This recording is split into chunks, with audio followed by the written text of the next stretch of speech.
আমরা এখন বাইরে গেছি টাউনের উদ্দেশ্যে। টাউনে বলতে যেমন চৈত্র মেলাতে।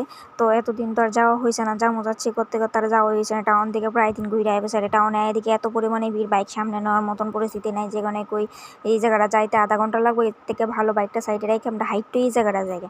তো এদিকে বাইকটা রেখে আমরা হাইটে যেতে জায়গার হেলমেটটা তো আমার একদম বিরক্ত করে, হেলমেটটা আমার হাতে লেলে ঘুরতে লাগে। কারণ ওর হাতে দিব, ওরও তো হেলমেট আছে, দুইটা হেলমেট কীভাবে নিয়ে হাঁটবো? তো আমারটা আমারই নিয়ে হাঁটতে লাগে। তো এদিকে দেখো এত পরিমাণে ভিড়, তারা মনে হয় দাঁড়িয়েছে 10 থেকে 15 মিনিট, তারা যাইতেই পারতেছে না। তো ভিতরে ঢুকে গেছি, দেখো কত সুন্দর করে ভালোভাবে তার সবাই ঘুরতেছে, জিনিস দেখতেছে, কেনাকাটি করতেছে। এই জিনিসটা দেখে খুব ভালো লাগছে যে কোনো প্যানিক নাই, অনেক মানে এত আগের তুলনায় চুরি টুরিও নাই। শকুন্তলাতে তো অনেক বাজে অবস্থায় থাকতো আগে। তো এই বছর এখানে করে চিলড্রেন পার্কে বয় সেটা খুব ভালো করছে। আর ওইদিকে বেডশিট দেখতেছে, আমার সব থেকে বেশি ভালো লাগছে এবার বেডশিটের কালেকশন, এত সুন্দর সুন্দর। কিন্তু 100 টাকা করে বেডশিট এটি আমার বিছানায় হইতো না, যে কারণে আমি নিছিও না। এই বেডশিটটা পছন্দ হয়েছিল, কিন্তু এই বেডশিটটা আমার খাটের থেকে অনেকটাই সাইজটা ছোটো, যে কারণে নিছি না। আর এদিকে আমি শাড়িও দেখতেছি, শাড়ি নিছি না, আমি ধৈর্য ধৈর্য দেখতেছি। কারণ আমার মনে হয় কিছু জিনিস ধৈর্য দেখলে অভিজ্ঞতা বাড়ে যে কোন জিনিসটা কেমন হইব। অনেকে মনে করে কম দামি জিনিস, কিন্তু কম দামি জিনিস অনেক সময় কোয়ালিটি ভালো করে দামি জিনিসের থেকে। তো আমি কোনো কিছু নিয়ে না নেই, সব কিছু ভালো করে একবার দেখি। তো এইদিকে বাড়ি এসে আমরা আয়া পড়ছি বটতলা বাজারে। বটতলা বাজারে আয়া এসে দেখি তো শ্যুট দেখতেছে।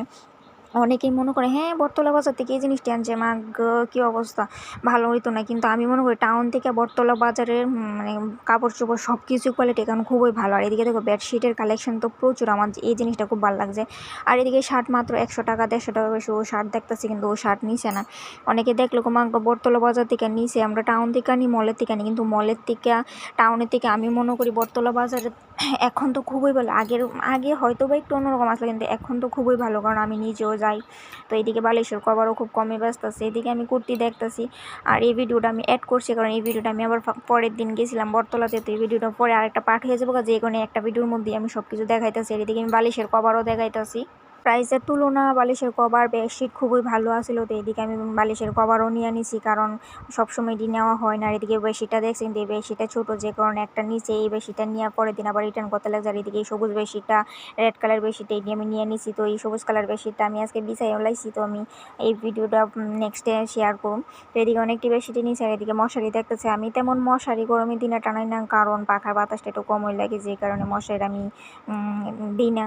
তো বটতলার ভিতরের অবস্থা দেখো, যারা ভাবো যে বটতলার থেকে জিনিস ভালো না, কোয়ালিটি ভালো না, তারা একবার শুধু এই অবস্থাটা মানে লোকটিরে দেখো। তারাও তো মনে করো সবাই তো আর গরিব না, অনেকে তো আছে বড় লোকও আছে। বড় লোক বলতে অনেকে যারা মনে করে আর কি। তো এইদিকে ব্যাগ মাত্র 150 টাকা। বটতলা এবার এত পরিমাণে ভিড় কুয়ার মতন, অনেকে তো নাক ছিটকে বটতলা বাজার। দেখো তোমরা লিগে এই ভিডিওটা এই ক্লিপটি ভালো করে